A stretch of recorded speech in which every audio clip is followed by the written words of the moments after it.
And I'm now happy to turn the presentation over to Shelley. Shelley, thank you for being with us today. Thank you so much, Kara. It's a real pleasure to be with you all. I'm sorry I can't be physically with you, and I'm sorry that I can't see you, but I have a real soft spot in my heart for libraries. And in fact, the Military Family Research Institute that I direct, one of our very first initiatives when we first got involved in engagement work on behalf of military families was an initiative called Our Heroes Tree, which we implemented in collaboration with libraries, first around Indiana and also then actually around the world. So I have great respect for the work of libraries and librarians, and I'm pleased to have the opportunity to speak with you today. In terms of background about me, I am a distinguished professor in the Department of Human Development and Family Studies at Purdue University, where I've been for quite some time. I've directed the Center for Families there since 1997, and I've directed the Military Family Research Institute there since 2007. I helped to create MFRI in 1999 and was co-director until 2007 when I became the director. Um, I was asked to talk with you today a little bit about trauma as well as about this initiative that we have been developing. And I'm very sensitive to the fact that all of us are in very trying times. And as folks who serve the community on the front lines, I'm sure you have many questions and concerns. And I certainly don't imagine that I can answer them all, but I'm happy to brainstorm with you or share what I do know. So feel free to submit whatever questions you have. And if I can't answer them, perhaps I can do some legwork and try to get some answers for you. But in terms of trauma, we are living in times that are exposing many of us to circumstances that very well could be traumatic. There's much going on around us that's frightening. There are people in our society who are experiencing danger in a variety of ways, both in the US and then, of course, around the world. And trauma uh, occurs to people as a result of experiencing events themselves, but also witnessing events. So after 9/11, for example, children who had more exposure to seeing the events again and again and again on TV experienced more symptoms of trauma later than children who did not watch so much television.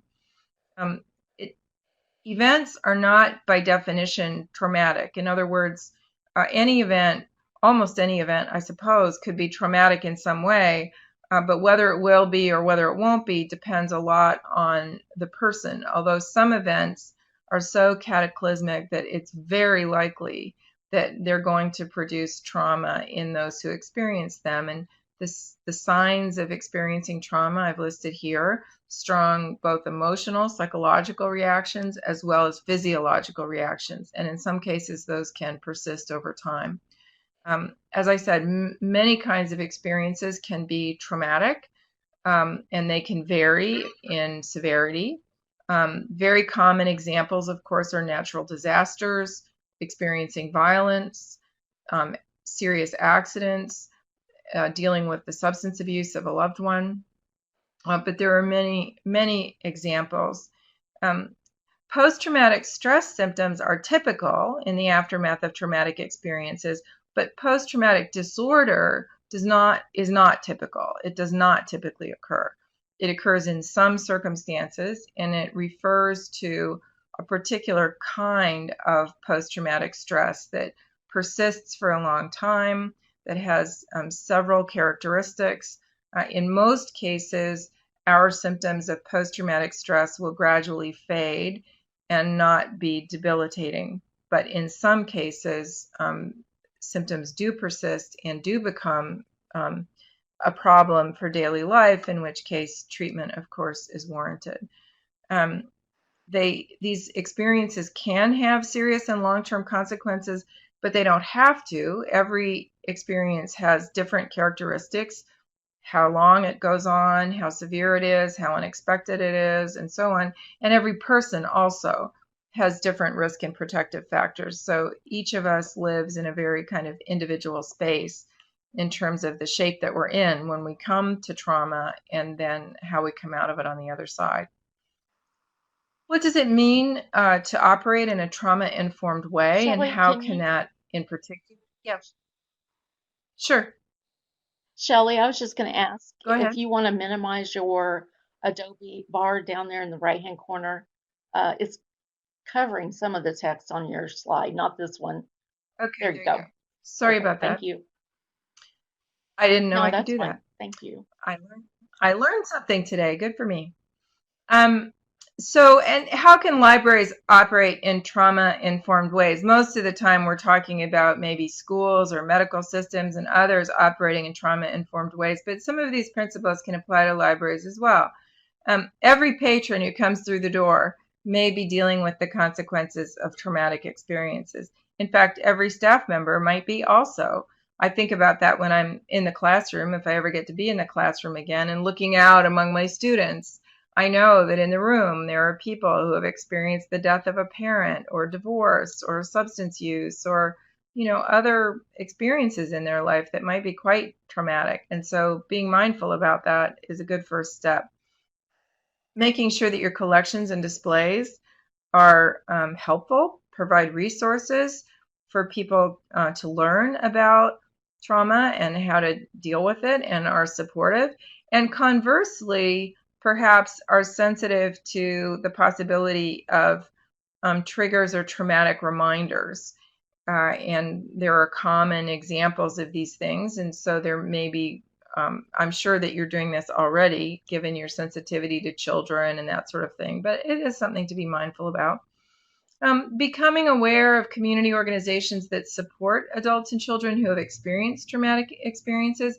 They may be good targets for doing presentations in your library, doing displays, having a table different days, suggesting books that you could put in your collection, and so on. Um, oh, and sorry, there's a typo. I put fine instead of find. My apologies. And then also being very mindful about the fact that trauma doesn't exist in isolation. Certain segments of our society are disproportionately likely to be exposed to traumatic experiences. And these are also the same folks who are more likely to be disadvantaged in other ways. And being mindful about that and sensitive to it, I think, is a very helpful thing to do. So the pandemic is an enormous challenge for all of us, uh, and for families in particular. And of course, that's my area of interest, and so I always tend to think about them first. There's so much to think about. How do we deal with these avalanches of negative information coming at us? We're surrounded by negativity, protests, and political discord. I think parents and other adults are eager to reassure children. We're separated from elders and don't know how to help them. We don't know, we're not sure that we're going to be able to keep ourselves safe, and we have no idea what the future is going to bring. The world keeps changing, and it's hard to figure out what to do. But the thing that is so striking to me is that these circumstances also produce tremendous opportunities to build resilience ourselves and to help families build resilience. We go through this traumatic period or potentially traumatic period writing a story, if you will, in our lives that we're going to look back on, that's going to be part of our memory. And if we're living in a family, it's going to be part of our family's memory. And we have options about the way that we write that story or the way that we tell that story. And so we can do things that will help us not have our story be one about vulnerability, defeat, and stress, but instead be one about creativity and perseverance and triumph. And you hear this already. You hear people in the aftermath of hurricanes or tornadoes. Some of us had older relatives who lived during the Depression and talked about their experiences there and how people got through World War II. You can see the diversity in the stories that people were able to build, not just compose. It's not an act of fiction. It's a set of actions that build the story that you're going to tell later. And so I was very motivated to see if we couldn't create some tools that could help families write stories of creativity, perseverance, and triumph during the pandemic. I'm very interested in family resilience, and this seemed like a perfect circumstance to work on resilience because parents and kids were locked up at home together. Kids weren't heading off to youth sports all the time. Families were eating together. Kids were anxious and want to hear from their parents. Parents really want to be helpful to their kids. It's a perfect teachable moment. And so beginning in March, we built a multi-week engagement effort to support families. That we built it very rapidly, and it was crowdsourced in a sense. We used volunteer scientists, most of whom were locked up at home themselves, many with children, extension educators, and graduate students. We made it a College of Health and Human Sciences activity, so every unit in our college contributed people to the effort, and then partners across the country also chimed in. And we wanted it to be very strengths-based. It seemed like much of the literature coming out at the time in the popular press was about coping and depression and not focusing on strengths and building strengths. And we really wanted to kind of turn the crisis into an opportunity if we could, and to take a very intentional strengths-based focus. We decided to target both military and civilian families because they're experiencing quite similar challenges in many ways now, although also distinct. But it also seemed like a great time to allow military families to share their experiences of having their lives turned upside down by their military service many times in the past. So military families have a lot of experience with very sudden upheaval in their lives. And I thought this might be a great chance to try to shrink the military-civilian divide and give them a little bit of an opportunity to teach instead of always being thought of as the object of vulnerability or a group needing help. We also wanted to be sensitive to the diversity of families. And so we were interested in trying to produce information that would be useful to parents or caregivers of children or others, regardless of family structure, youth, young adults. They could be siblings of children at home, or they could be on their own, older adult relatives, as well as helping professionals to work with families. And I would include librarians in that category. Our goals through the initiative are to help adults and children and families to learn about resilience, learn what it is, grow their skills, practice resilience, and build communities of support between one another. Now, I was at home with my parents on spring break when I was developing all of these ideas, and I realized that if we were going to be able to launch very fast, we had no time for a scholarly debate about what framework to use or whose definition of resilience is the best and that sort of thing. And so I made an arbitrary choice, and I chose Froma Walsh's Family Resilience Perspective. She's probably the best known person in the world who writes about family resilience. She's a marriage and family therapist by training, but also a respected researcher. And resilience simply means positive adjustment in the aftermath of adversity. And so it really you have to know two things to know resilience. You have to know what the adversity was, and you have to know how people responded to it. But the idea is not that resilient people don't experience distress or they don't ever suffer because of traumatic events, but it does mean that they are able to recover and display positive adjustment later. It might be different than the way they were before they went through that traumatic experience, but they are able then to move forward and display positive adjustment. And I'm sure you've seen this in if you have families and friends who have experienced tragedy in their families. Some folks never seem to fully recover and be able to function again, and others somehow are able to transcend it and incorporate that painful experience into their identity and then move forward, sometimes even enriched or to grow from it. And that's really what we're interested in with regard to resilience. This framework is widely regarded. It's very consistent with evidence. It's very strength-based. It's very inclusive of lots of different kinds of families. It's intuitively appealing. And so it was a good choice, I think, for us to work on. And I think on the back end, it that conclusion is borne out. Froma is someone that I know, and so she agreed to allow me to interview her for each section of the initiative. And so part of what we prepared were video podcasts with her about each element of the framework. We implemented phase one. I'm talking to you today about phase one, and at the end I'll explain what later phases will be. So phase one, we launched a public Facebook group called Families Tackling Tough Times Together. Each week we announced a different theme on Saturday. And when we posted a podcast with Froma, on Sunday we released a kit with materials tailored for each audience. And then each day we posted to the group and had special engagement activities throughout the week, as I've listed here, like Wellness Wednesday. On Fridays, we released book lists and things for people who want to know more, and so on. Given the circumstances of the pandemic, this was very low tech and not as polished as it would have been if we'd had more time to do it.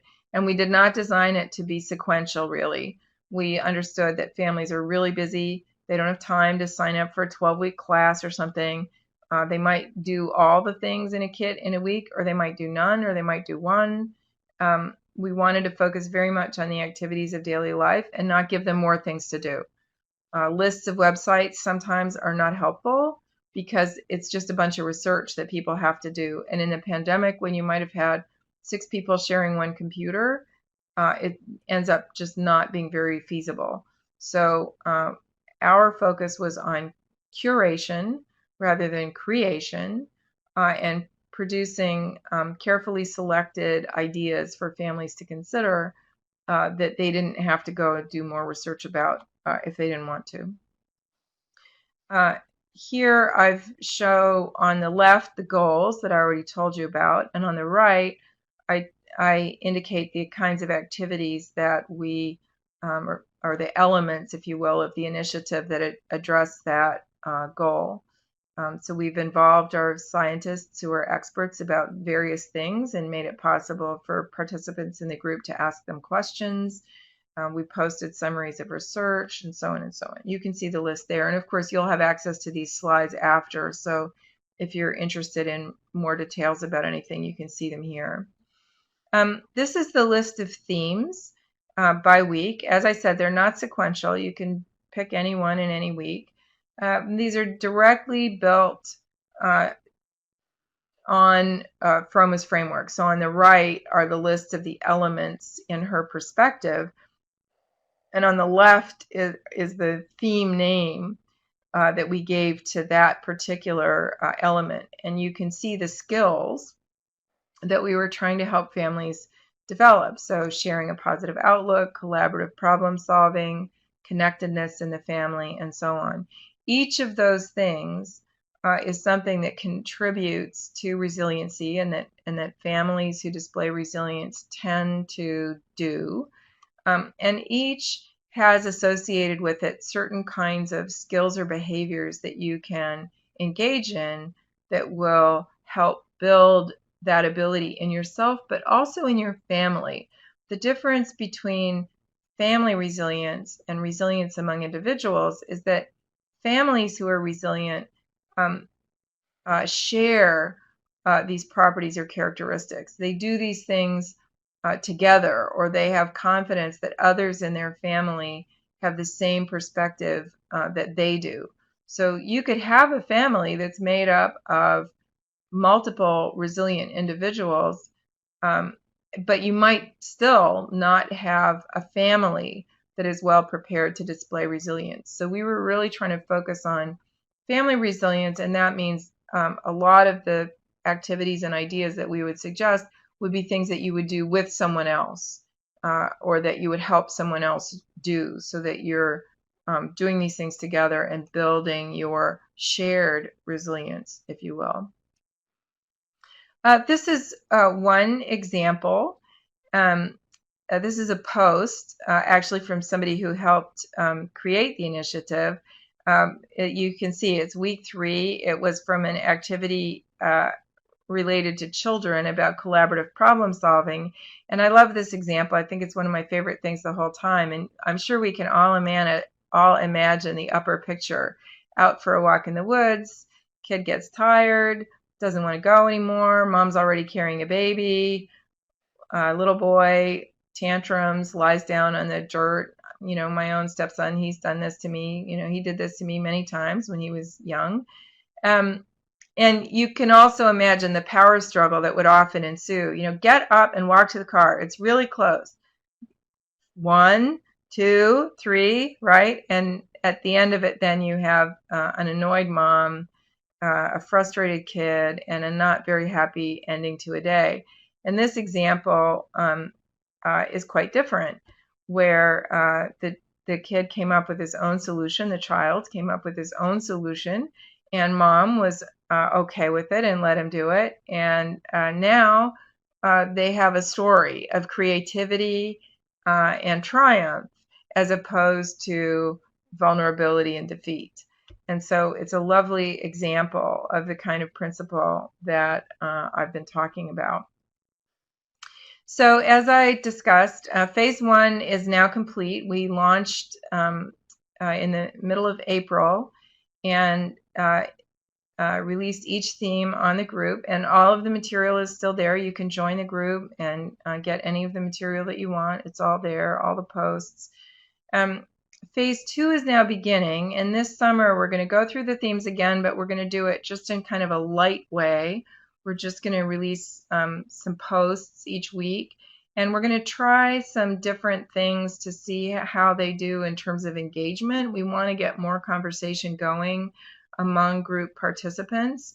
I can report that we have 1,374, I think, group members to date from 25 countries. So we're very happy about that. But of course, we think there are many more families who could benefit from this way of thinking and these sorts of activities. So this summer, we're just going to experiment with some ways to grow engagement, build engagement, refining some of the ideas. We are exploring the possibility of doing a third phase this fall. We're anticipating that the fall is not going to be a very happy time in the United States in particular, but perhaps some other places around the world as well. And we're going to have more lockdown times, perhaps not all across the country, but here and there in different places. And it's going to be kind of a confusing, ambiguous time. And so we think there might be benefit in going through the themes again in the fall. But we're exploring the possibility of partnering with what I call intermediary organizations who already work with groups of families in communities, and the possibility that those intermediary organizations could be the ones who push out material to the families they serve, and also perhaps engage them in conversation and interaction, perhaps as subgroups within the Facebook group. Also this summer, we're going to build the website for the initiative and post the phase 1 materials there, so people will have more ways to get to the materials. But once I'm finished presenting and we're dealing with questions, one of the things I'm really interested in is whether it would make sense to partner with libraries in Indiana. And we could feed you content that you could send out to the families that you serve, and also then help to engage them so that they can get exchanging with each other messages of support, encouragement, sharing creative ideas, and just building on the idea of growing and practicing resilience during this difficult time. Phase 4 is just something I'm dreaming about in the long-term future, and I don't know whether phase 4 will happen, but I'm dreaming about the possibility of whether it would make sense to try to build materials that are tailored to multiple different kinds of challenges and disasters and could be made available to others to simply select the materials that are going to be most useful to the families that they serve, given their immediate circumstances, and they would then be able to do that swapping and selecting and launch content delivery within a week, for example, of a disaster, even faster than we were able to do it here. But that's really a long-term dream, and there are a lot of steps that need to happen before something like that could occur.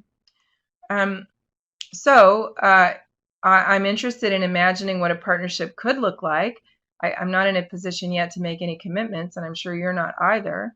But I thought this might be a great opportunity to brainstorm a little bit about ways that we could support you in your efforts and vice versa.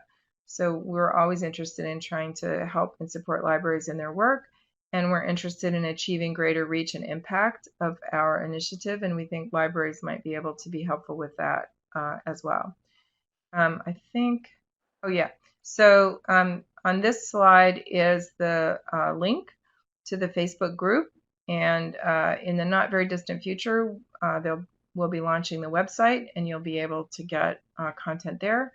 And my contact information is also there if you would like to reach me directly. So I think then what I should do, I was trying to figure out, Kara, how to get my, how to stop sharing. So I'm going to stop sharing now. And that gives us some time for discussion and questions, and I can elaborate also on content that I presented. I know I went through everything very fast, so I'd be happy to elaborate on anything that you would like, and I welcome anything you'd like to ask or share. Shelley, can you see the chat now? I can. Okay. I should be looking on the left, right? Correct. On the Is top. that right? Yeah, on the top Yeah. window. Okay. So if anyone has any questions or comments or suggestions for Shelley, you can go ahead and type them in the chat. Any questions maybe about how this would work if you were wanting to partner with them and use it in your library maybe?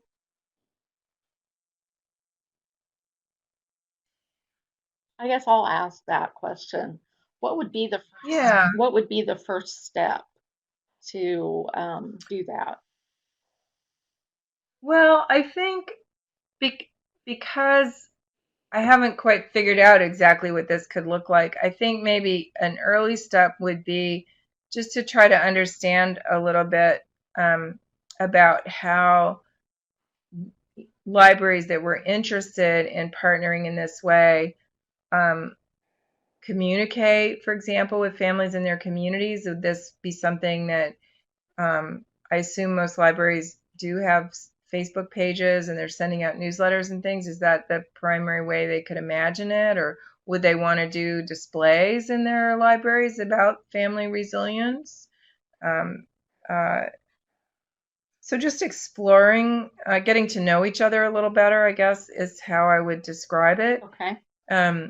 So that we could, we can brainstorm together about how to align our efforts so that we're not asking libraries to do things that they would not normally do, but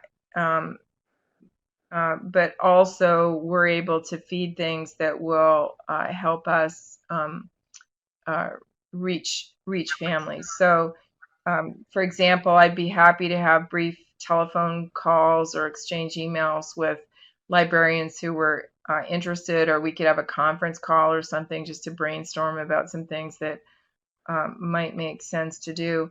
I also thought about the fact that we have been interested in trying to build um, recommendations of books for each of our target audiences, and we've done some of that, but that, of course, is something that librarians are very well equipped to do. And that might be a way that librarians could contribute to the effort, is helping us make sure that we've got book recommendations that are credible and well respected, and particularly when we're thinking about children's books. I'm sure your librarians know the children's literature area much better than I and my staff do. So that's something that I've thought about with regard to librarians. Let's see. So I far, mean, yeah, we've got Angela says Facebook and social media is the best yeah, way for them to communicate with families at this point. Diane said she really liked the idea of a display focused on the topic. Um, the shared book list idea would be wonderful. They really like that and I'm idea. Sarah, I'm sorry to interrupt, but if it's possible, I don't know if it's possible in Adobe, but if it's possible to copy the chat and save it as a file, that would be great, because I can't take notes when my screen is completely taken up with Adobe, and you can't either because you're managing the chat. Okay. So I just want to make sure we capture these great ideas. Oh, let's see. I'll Um, ask Lisa. yeah, that'd be great. Thanks. And Jennifer, I see that you say you do a YouTube channel. So I'm curious about what you do on your YouTube channel. Do you record yourself talking about things, or do you post videos from others, or how do you reach out via YouTube? That'd be great.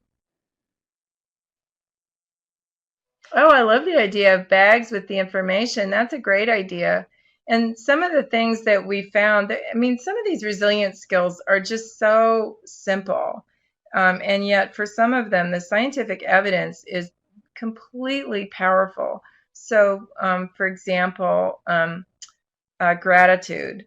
There are lots of gratitude challenges around. Well, gratitude, it turns out, is very powerful, and helping families to build kind of an atmosphere of gratitude in the family and intentionally paying attention to positive things is a hugely powerful thing. And you can do it with everybody, no matter what your age, you can do that. Um, and so I can imagine, a bag of things about that. Also, I have two granddaughters who are um, have things to learn yet about emotion regulation. So I've become a real fan of those bucket filling books, and that's a great kind of activity that you can imagine.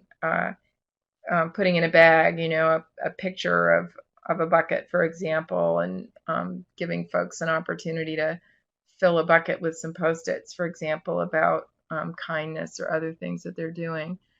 Um, oh, thanks, Jennifer, for sending some things about your YouTube channel. And I also see what you're doing about Facebook Live. So next week, we're actually trying a live event. Um, for participants in our Facebook group, and that meeting was this morning, and I wasn't there, so I'm not sure what platform, whether they're going to do it Facebook Live or whether they're going to do a webinar. But the point is to give families an opportunity to ask experts questions about things they're dealing with. And the experts that we've convened for next week are experts in special needs kids. And so we really wanted to try to make it possible for families to get some guidance and suggestions from experts. And these experts, of course, are well connected enough that they can also reach out to others if they need it. Oh yeah, I love this grab and go kit idea. That's really interesting. Um, one of the reasons that we chose this weekly reveal was to try to keep folks engaged and to show them as it ideas as it unfolded. So it hopefully could keep them coming back, and we create a way to have fresh material each week. But many of the skills are things that even though they're introduced at a particular time, you could do anytime. There's great scientific evidence about family meals. Eating meals together is very powerful for kids, has huge associations with adolescent outcomes. Probably not just the act of sitting down to eat, um, but all the things that are going on in families that make it possible for that to happen, and then what families do during that time turns out to be very powerful for kids. And so one of the kits talks about family meals, and one of our chefs in our hospitality school actually did a video and a recipe to try out for a collaborative problem solving week, because working together in the kitchen provides great opportunities to solve problems. So uh, I see Jennifer's comment as well as a lot of people who don't use Facebook, which I certainly understand. And that's one of the reasons why we're going to have the website as well. And there may be we certainly post it on Twitter and that sort of thing, but there may be more that we could do on Instagram and other platforms at the same time. We chose a Facebook group initially because it was something where we could easily post ourselves. I don't know what life was like for y'all in March, but for us, anybody who could do anything related to a website at Purdue was completely occupied with taking all our courses online. We couldn't get a website created to save our soul in March. But we didn't need any help to post to Facebook. And we also thought that the demographic of Facebook users matched the demographic that we thought would be most interested in this sort of content. So people caring for kids, women in their 30s and 40s, and so on. And so we just figured we would start there. The other thing that's really nice about Facebook too is it allows us to easily push information to people without having to get their email addresses or anything. We can just post it on the group and they can see it anytime they like. So I like the demographics, or I like the way the platform works for those reasons, but it does have other limitations, and it only reaches a segment of the audience, of course. Question from Lori: is there money available for Purdue to provide handouts and other information and materials? Is there a workbook? There is not a workbook at the moment. That's a really great idea.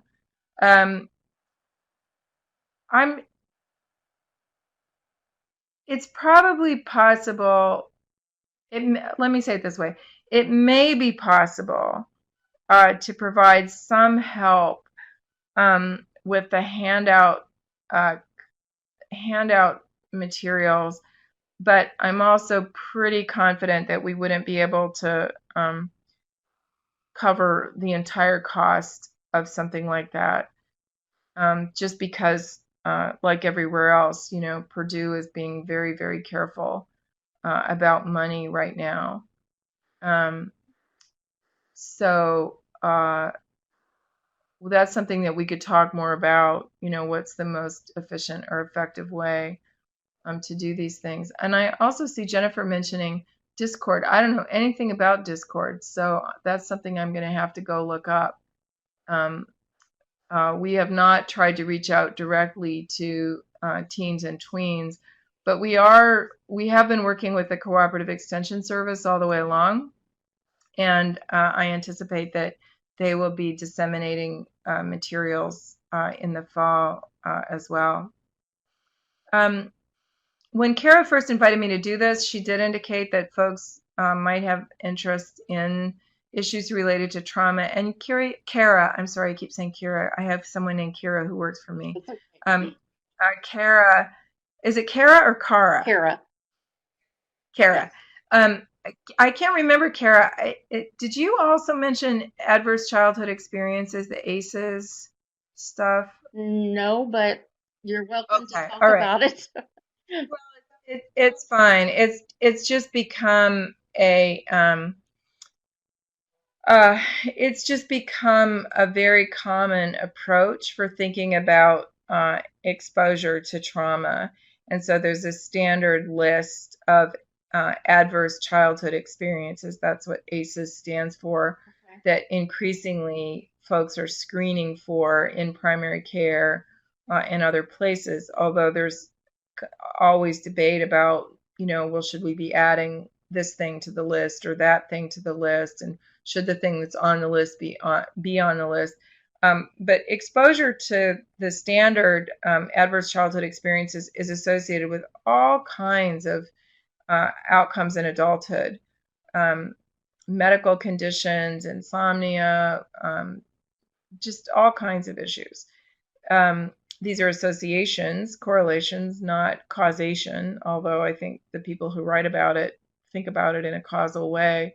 There is an emerging attention, though, as well, to positive experiences as potential offsets for some of the effects of these adverse experiences. So you've probably heard the phrase risk and resilience factors. There are both. We all have risks, but we also have things that counteract at least some of those risks. And so learning, this is a great time to learn more about those things and how to try to promote them. Well, I see now I've learned two things today. I've learned about Discord and I didn't know anything about it. Are there speakers available? Yes, there certainly are speakers available. And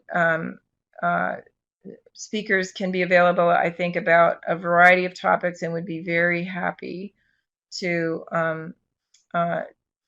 talk with your families or talk with your folks. In fact, I could imagine some sort of webinar series or something that, independent of whether we partner on the Resilience Initiative, perhaps we could create some kind of special webinar series this fall that could be offered in coordination with the state library, for example, for families in your communities or whatever, and you could identify topics that you thought they might be interested in.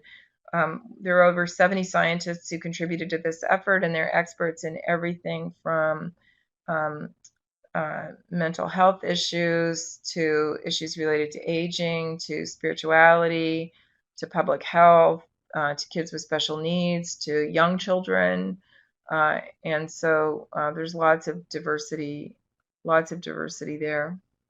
Shelley, are you going to have a YouTube channel for things like this, or are you just going to offer? I confess, I never thought about a YouTube channel till I saw Jennifer say it, and it's a great idea. I just haven't really thought about what I would do there. I mean, the Froma videos, of course, are already posted there, and we also had a good partner named Steve Wilson, who used to be at Purdue and is now at University of Central Florida. He's a military parent. He interviewed several families about their experiences with adversity, and we posted clips of these interviews over the different weeks. And those also live on YouTube, but we posted them through Facebook. So I suppose we already do. If we wanted to, we already have a little YouTube channel. We just don't call it that and haven't positioned it that way, but we certainly could. I also interviewed at least one other expert who's an expert about career development, and got her thoughts about how folks can kind of position themselves for the kind of labor market we're going to have in the aftermath of the pandemic. And I could see us doing more of those and kind of building a library. Yes. To try to be helpful people. I think libraries are going to be doing a lot of that with helping people with unemployment and, filling out job applications. All those kinds of things are going to be really important. Sure. Yeah. Sure. Yeah, libraries more and more and more are becoming very important community resources. Oh, Jennifer shared their library's YouTube channel. No, that's great. I'm really looking forward to being able to follow up on some of these ideas. I'm probably learning more than y'all are today. So that's great. Great for me. The material I shared about trauma comes from a great resource called the National Children's Traumatic Stress Network. Uh-huh. They've got all kinds of tip sheets and handouts and information for professionals. So I really recommend them as a place to go uh, to get, if you want to read more Can you say that about again? these sort of National things. traumatic what? The link is actually on my slides. Oh, The okay. National Child Traumatic Stress Network. I put the name of the network and the link to the specific material I adapted my content from Okay.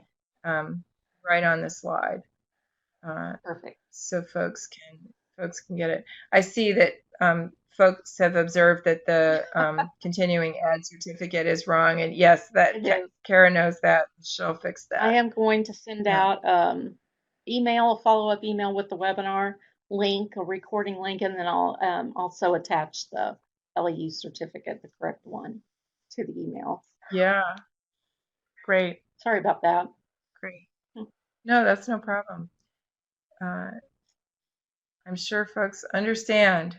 We all are making it up as we go along quite a lot these days. Yeah, we sure have been having to make changes quickly. We have, yes, and even for this initiative, activities that seemed really relevant at the beginning of April, now don't seem quite so right. And, ambiguity is one of the hardest things to deal with in terms of traumatic events. Um, and here we have so much ambiguity in the environment. And as we have opened up, that really has increased ambiguity within families and in the community. I mean, you all see it with your jobs. How do you make decisions about how to run your facility? How do you make decisions about personal safety? Given that society is now opening up, parents are having to debate and dispute with their kids about what it's safe to do. I thought I was going to have a jailbreak at home with my husband a few weeks ago. Um, and so these tensions, within families, when we don't necessarily have a fully shared perspective about how we ought to approach the situation, those are very difficult to deal with. And in some ways, the lockdown was easier because it was unambiguous. But now we have a lot of ambiguity, and that means a lot of need for negotiation and effective communication, and You're um, right. in a way that's harder for families than the earlier period. Right. And the fall is probably going to be harder again because we're going to have very high levels of virus, I think, and we're not going to have widespread lockdown, like a national lockdown, Right. I think. And so it's going to be this patchwork of constantly changing circumstances. And so, again, trying to support our families and communities as they go through these tough times. It is very nerve wracking, is Jennifer's word. It is very nerve wracking. It really is. And it's a situation as well where more information isn't always better because there's so much information coming that isn't really new. It's just reinforcing or amplifying some parts of the message in ways that aren't always helpful. And so it's a time where we have to be very careful about um, uh, monitoring the information that we pay attention to. And here again, librarians are hugely helpful in helping people with information literacy and also information management, making good decisions about what to expose people and their families to, what to expose ourselves to.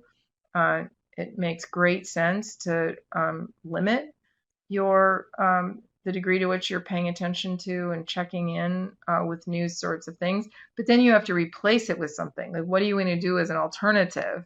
And that's really where our efforts have been focused: is what can we give, what can we suggest people pay attention to or do that is going to be an antidote, if you will, to all of the ambiguity and uncertainty that they're swimming in as they try to deal with uh, these circumstances. Shelley, So your links that you included with your webinar, or is it going to be links to information about the current program that you're doing right now? Will those be included? I don't have the link to the website there yet because it's not live yet. Okay. On the very last slide, I put the link to the Facebook group. And as I said, everything that we've done already is there. If Okay. you look at the top of the Facebook group, each of the themes is listed there at the top. And if you just select that theme, all of the content related to that theme will come up in the search. Okay. And then, of course, I put the link to the NCTSN, the Traumatic Stress Network, on the slides where I talked about trauma. Okay. And I'm happy to, when we get the website live, um, I'll be sure to send that link along. Yeah, and I can send it out on the listservs to everybody. Great. And I will say, I see Lori's question about offer something to the staff about traumatic stress. I'm happy to do that or to arrange for someone who's even more expert than I about those issues to do that. But I will say that I think one of the positive experiences of creating this new initiative was that I think the content and the work of putting together the content was probably as helpful to the people who assembled it as it was to the audience they were trying to serve. Mm-hmm. So the content that's in here is as useful for your staff as it is for your families, to just give them some tools to feel like they can exert just a little bit of control over these uncontrollable circumstances. Yeah, that's true. Just for those of you that maybe didn't see, we do have the correct certificate up now if you would like to download it.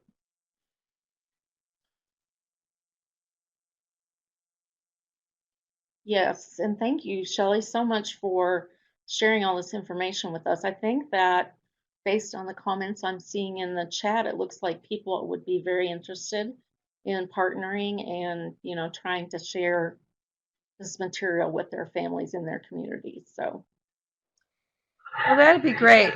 One of the things that we'd be really looking to do is to really promote that engagement and interaction with families so that we can sort of see those conversations and exchanges of mutual support going on. mhm, We're also trying to figure out how to be good scientists and do a good job of measurement. mhm. It's really not responsible of us to create initiatives without measuring them. And turns out Facebook isn't all that helpful in that regard, strangely. But they're doing plenty of measuring. They're just not interested in sharing much of it with us or making it easy for us to do it. Right, But we everybody's do have finding that we out do have too. several things. Yeah. We have 2 qualitative studies going on now, interviewing consumers and producers of the content. And in phase 3, if we do a phase 3, we will be trying to build in some kind of measurement effort. So we may ask our partners to, as part of their outreach to families, to involve them. Part of the invitation would be, and we really encourage you to, participate in this. I hate to say the word survey or assessment or something. Um, and I'm happy to think about alternative ways of doing it, but it's just not responsible of us to do this without trying to do that as well. So that's a challenge that we're talking about. Yeah, we're doing the same thing, actually. I think we've had to, a lot of the programming's gone online, and so everyone's trying to figure out how to keep those statistics and, um, I know. yeah, It's very hard. yeah. Well, It's very hard. I'm very sympathetic. yeah. If anyone has any last questions, you can go ahead and type them over there in the chat. We'll probably start wrapping things up. It's getting close to 2 o'clock, and some of you probably have places and things to do, but and I will send out any information that I get in the future from Shelley to everyone to the listserv. So we'll keep the conversation going. I really appreciate everybody's participation, and I appreciate the lively chat. As I've already said, I've learned quite a lot today, and I'm grateful for that. And I'm excited about the possibility of being able to try to reach more families and also to help you help them. So I think this conversation will continue. All right, sounds great. Thanks so much, Shelley, All for right. sharing with us today. I Thanks really so much. appreciate it. All right. Okay. Bye bye. Bye bye.